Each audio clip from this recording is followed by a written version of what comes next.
Hi, this is Jonna with Bee's Knees, and today I'm going to show you how to take this template and using your Cricut turn it into a lovely memorial lantern. So what we'll want to do first is upload your memorial lantern. So go ahead to the upload button, go to upload image and browse out to where you saved your file. Select it and then hit continue. And then go ahead, you can change the name or tag options, add it to a collection, whatever you want to do, and then go ahead and hit the upload button. Now just keep in mind there are two different sizes to these lanterns. This one, which you see is all one piece, that fits on a 12 by 12 piece of cardstock. Then we also have what I call the larger one, because it comes in two pieces, so you can make it bigger. And here you would use 2 pieces of cardstock because it's going to be larger. So make sure you select whichever one you want to work with. And I'm going to work with I like the size of the one piece 12 by 12, but that's just my preference. So this is the one I'm going to show you on, but the steps will be the same regardless of what size you select. So the first thing we want to do is we want to select everything, and then we want to come over here and we want to hit the ungroup button. And we can go ahead and delete this off. It's just giving you instructions on where to go to get to this tutorial. So you're already here. Nice work. So delete that off so we don't have to, that doesn't get in the way. Now again, in this tutorial, I'm just going to show you how to add the name and the dates. There's another tutorial that walks you through changing the cut lines to score, cutting it out, and assembling it. So let's get started on this piece, adding the personalization to your memorial lantern. Now that you have your file size selected and your file uploaded onto your canvas, let's talk about adding the personalization. So the toughest decision is which font to use to make your name and your dates to personalize the lantern. So let's go ahead and select the text box. And I'm going to talk quickly about your different options. So if you come over here, within Cricut, you have some different options. Under Cricut, you have your free fonts and you have your Cricut Access fonts. So if it has this little green A, that's Access. So you have to be a Cricut Access member to get it for free. Now you can still purchase fonts. Then you also have the option of system fonts. System fonts are fonts that you download from somewhere else, like DaFont. You can use free personal use, a lot of those are, and bring them into Cricut Design Space. I will link a video below that shows you how to use those in case you are interested. That opens up your options. But for this video purpose, I'm going to go ahead and use free fonts from Cricut so everybody's on the same page. If you're not a Cricut Access member, no problem. It's free for everyone. And then within your actual font, there are 3 options. You have sans serif, this is Cricut Sans, and this is just a typical sans serif. And what that means, and I'm just going to type a name in here, what that means is there are no little lines at the end of these letters. Then we're going to do one which has serifs on it. So again, let me type the name, and I'm going to come up here, and I'm still filtered under my free fonts, and I am going to scroll down. I'm going to use this one, Song My Young. And these have serifs, so you see they have these little lines at the end of the letters. And then the third option would be to do a script or a cursive writing, but you have to be careful when you do that because sometimes those are hard to cut. The lines sometimes get thinner, so it would have to be a thick script, and it's harder to use. I would avoid it unless you're a pro at this. So I would say go with a sans serif or a serif font. What you want to do next is you want to get these letters to touch. How we do that is we come up here to letter space and we go into the negatives. So hit the down arrow. Those are really close until everybody is touching. So if you were to cut just the name out, it would be one piece. And what you can also do is you can come over here once you do that and you can hit the ungroup. And what that does is it releases all of your letters. So then you can move your letters around individually. So that Y looked a little crowded. So I'm just going to move him over a little bit. And you can do that with any of your letters. So let me go ahead and do the same thing with our serif font here.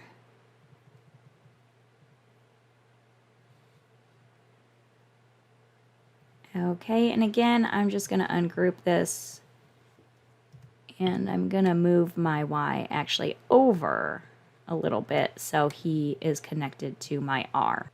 So that looks good, and now I'm going to go with my serif font. I always pick a serif font if I'm trying to squish them together over a sans serif, but I just wanted to show you both.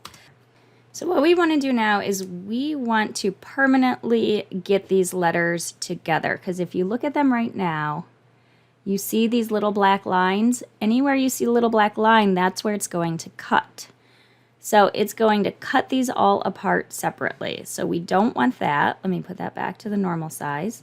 So what we're going to do is we're going to select all of our letters. We're going to come over to combine, and you have two options here. You have weld and you have unite.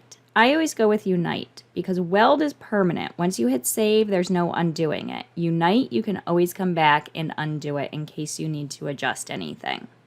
So there we are united, and let me hit this magnifying because this is tiny and it's hard for me to see. Now you can see though, and I did this on purpose, but you can see I made a mistake. My Y and my R, there is a black line in between it, so it is not connected. So that's why I picked unite, because you can just come over here, you can undo unite, puts it back. So I'm going to take this Y and I am going to move him over so he is definitely going to touch that R. So I'm going to come back here, combine, unite. And now you can see there are no more black lines in between any of my letters where they're touching. They're all going to cut in one big piece. So let's take this back down to normal size. And now this is a very important part, and I'm going to show you one more name, which we're not doing, but I want to give you the example. So you basically have two different options for names. You have longer names and you have shorter names. And how you place them in your lantern is going to matter depending on how long your name is. So I'm just going to get Ed here. Oh, he is way too squished. And because he has these serifs, it's easier. They're going to connect on the serifs, so he's not going to look as squished as he would if he did not have them. Okay. Let's go ahead and unite him. So he's all one piece too. So your two options, this is Harry. And so you're either going to have to make sure the name attaches side, side, and bottom. So that's one option, and that's usually going to be used for the longer ones. So Harry's a longer one. Let me show you. To get him to fit in here, I want him, let me blow this up for you. I want Harry to touch side, side, and bottom. If your name perfectly touches side, side, bottom, top, amazing. But that's probably not going to happen. Harry comes close, but not quite. So you can see with Harry, he is going to make sure he attaches to that bottom when I weld or when I unite him. But he's going to attach side, side, and it's fine if it's just one piece, but as long as it's one side of the letter, and then bottom. So that's one option. Or with these shorter names, of course you're not going to be able to get him side to side. So with the shorter names, you just make sure that they attach top and bottom. And then as long as they're top, bottom into each other, that's perfect. So we're going to go ahead and we're going to put Harry in.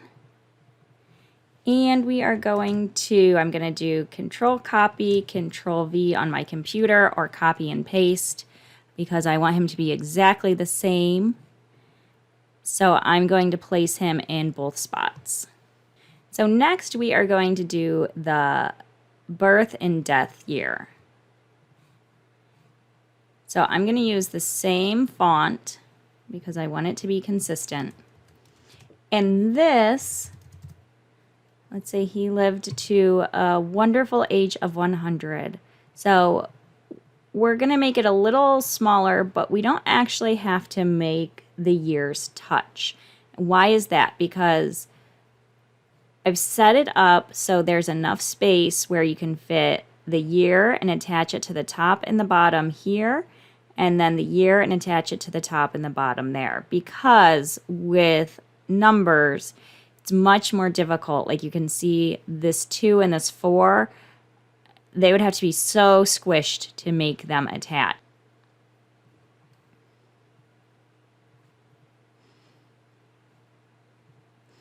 And just one note, when you're resizing these, just make sure your width and height are locked. Otherwise, it can start to get distorted.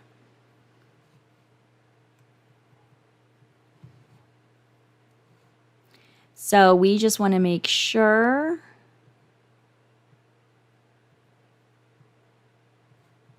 that we are definitely touching top and bottom.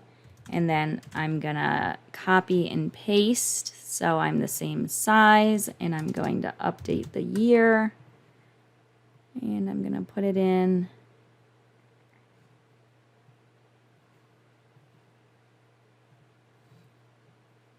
I'm going to squeeze him down just a little bit because he's a little bit wider, so the spacing looks right. Okay, and then I'm actually just going to take these two and I'm going to group them because it's going to be easier when I copy them and paste them. They'll stay together. They'll move together. You don't have to. You can move them one at a time, but it's just quicker this way.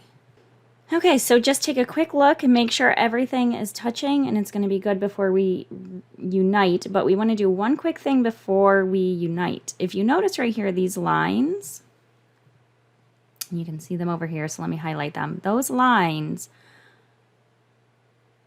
are lines that right now they're set up as cut, but we're going to change them to score.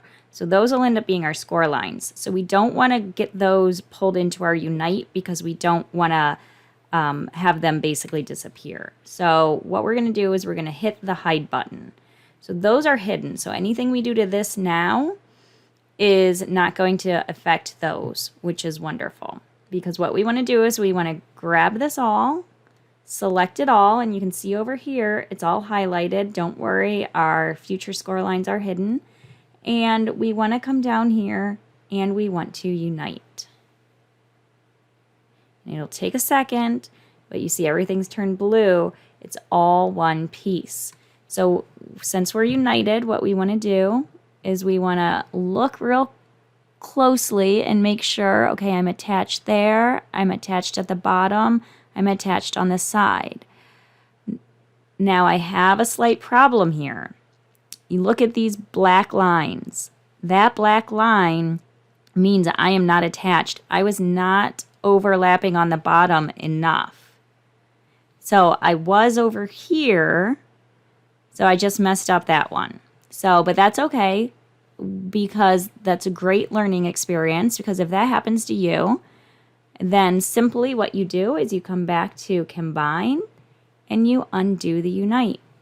And it puts it back to how it was, and I just had to click off and click on to be able, back on to be able to adjust this. Okay. I want to make sure this time that I am overlapped.